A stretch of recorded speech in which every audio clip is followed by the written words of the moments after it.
Good morning, students. I am Devanand, your English teacher. Would like to teach you lesson first, a letter to God, from our textbook First Flight. The author of this lesson is G.L. Fuentes. Let us see about the author. Gregorio Lopez Fuentes was a Mexican novelist, poet, and journalist. He was one of the leading chroniclers of the Mexican Revolution. He was born on 17th November 1897. He worked as a teacher in Mexico City. He was awarded the National Prize of Arts and Sciences in 1935. He died in 10th December 1966. Let us see the introduction of this story. Lenko is the main character of the story, a letter to God. The story is set in a Latin American country. It tells about the strong faith in God. Lenko's belief is unquestionable. Lenko was the farmer. Lenko the farmer wrote a letter to God to ask for help as his crop was destroyed. He asked for 100 pesos, but he received only 70 pesos through mail. He wrote another letter to God to send remaining 30 pesos. He also mentioned not to send the money by mail. He called the post office employees as a bunch of crooks. He suspected the honesty and modesty of the postmaster as well as other post office people. Let us see short summary of the story. Lenko was a poor farmer. He was very hardworking. Once there was hailstorm. It destroyed his crop completely. Lenko had great faith in God. He wrote a letter to God. He asked God to send him money. The postmaster saw this letter. He decided to help Lenko. He collected some money. He put it inside an envelope. Lenko came to the post office to check his mail. The post office people gave him the envelope. Lenko opened the envelope. He took out the money and counted it. That were 70 pesos. He found that it was less than he had asked for because he had asked for 100 pesos. He wrote another letter to God. He asked God to send him the rest of the money, but he wanted him not to send the money through the mail. He said that the post office people were a bunch of crooks. So it's a short summary. Now let us see explanation of the lesson.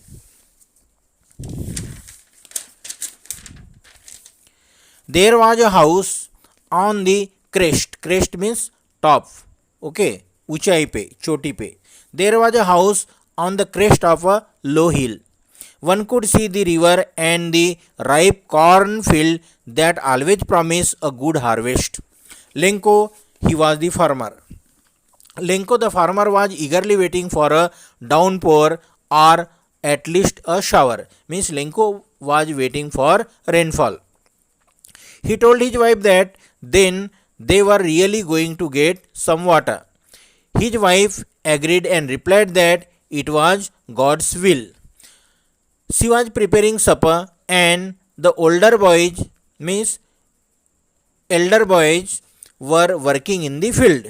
The younger ones were playing near the house. At night, big drops of rain began to fall. Big drop of rain began to fall during the meal. When they were taking their dinner, when they were taking meal at night, big drop of rain began to fall. The air was fresh and sweet. Lenko went out and enjoyed rain on his body. He exclaimed that the raindrops were new coins. Means they were not drop of water, they were new coins. The big drops are 10-cent pieces and the little drop of rain were 5 cents. Suddenly a strong wind began to blow and along with the rain very large hailstone began to fall. The boys collected the frozen pearls. Here that means hails are called here as frozen pearls. The hail rained continuously for an hour everywhere on the whole valley.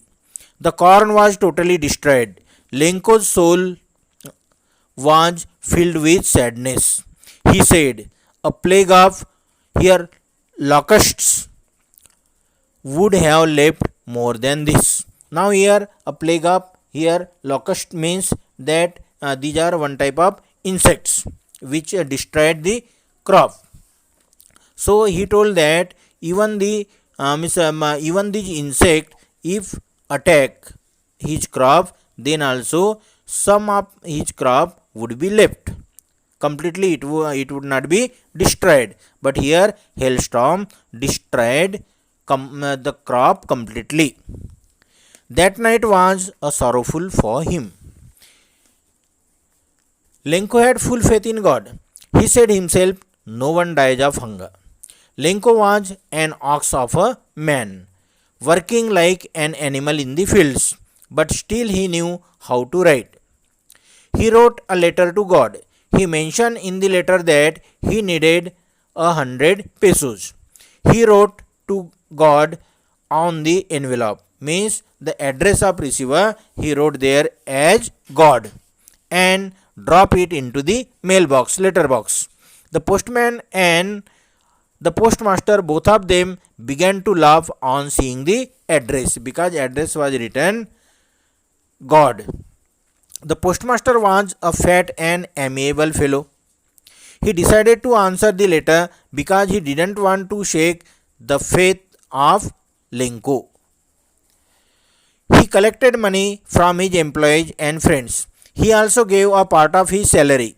Thus, he could collect only 70 pesos. He put the money in an envelope addressed to Lenko and with a sender's signature God, means postmaster he put the signature as God. The following Sunday Lenko received the letter, because that Lenko he came to check his mail to the post office. When he came to the post office, the postman handed that envelope to Lenko. The following Sunday Lenko received the letter. The postman himself handed over the letter to him. Lenko did not show surprise on receiving the envelope. He opened the envelope, counted the money. That were 70 pesos. He got angry because he received only 70 pesos. He thought that God never could have made mistake, nor could have denied his request, because he has full faith in God. So he thought that his request would not be denied by the God Almighty. He decided to write another letter to God. He asked God to send the rest 30 pesos. He also mentioned not to send money through mail, because according to him the post office employees were a bunch of crook, means he called the post office employees as dishonest, and they would take out some amount from the envelope. So it was the consideration of Lenko. So here it's end of this story. Let us hope you have understood this story. Okay.